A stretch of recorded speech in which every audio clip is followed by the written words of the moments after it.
Seguro también que esta noche se van a escuchar historias, leyendas. Nos vamos a ir hasta otro punto de Aragón donde que seguro es que estas historias las conservan con mucho mimo. Es en Albarracín, ahí está nuestra compañera Lorena Hernández.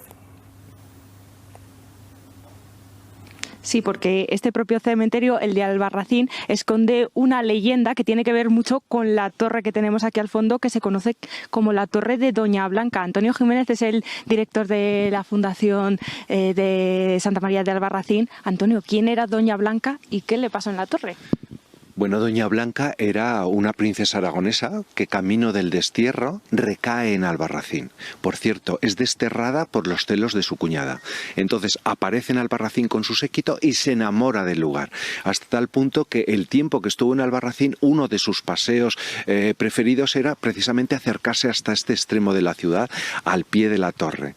De manera que cuando ya tenía que salir, porque los plazos de destierro ya se cumplían, pues desapareció.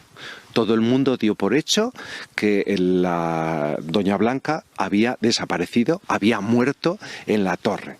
Desde ese momento, todos los plenilunios, la imagen de Doña Blanca aparece de camino al río, es decir, sale de la torre y baja camino por el sendero hasta el río a bañarse.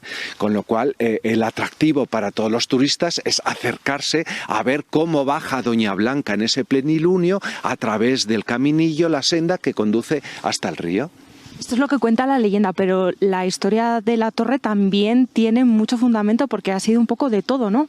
Sí, esta torre, como el cementerio en el que estamos, fue el convento primitivo de los dominicos. Aquí en el extremo sur estaba el convento de los dominicos. Ese convento pues tenía una biblioteca y tenía una iglesia. La iglesia de los dominicos es nuestro actual iglesia auditorio.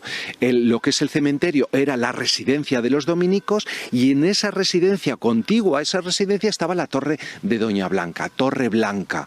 Entonces esa Torre Blanca se les pasó a los dominicos Felipe III para transformarla en biblioteca, con lo cual el primer uso fue como biblioteca, aunque en origen era el tercer castillo de la ciudad, que casualmente es como la recuperamos para transformarla en sala de exposiciones. Ahora sala de exposiciones y luego a la vez este cementerio que también cuenta con mucha historia porque está sobre ese convento que nos cuentas, pero es que además tiene tumbas muy antiguas.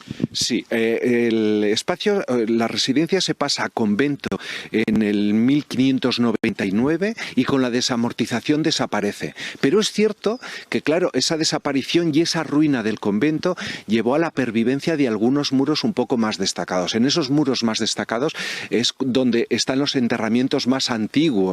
Cuando las iglesias dejan de recibir enterramientos, pues por temas de salubridad, el cementerio es el viejo convento y esos muros antiguos es donde se acomodan las tumbas más antiguas. Siglo XVIII y sobre todo siglo XIX. En los muros viejos y al pie de la torre es donde se acumula la historia más reciente de los enterramientos de Albarracín.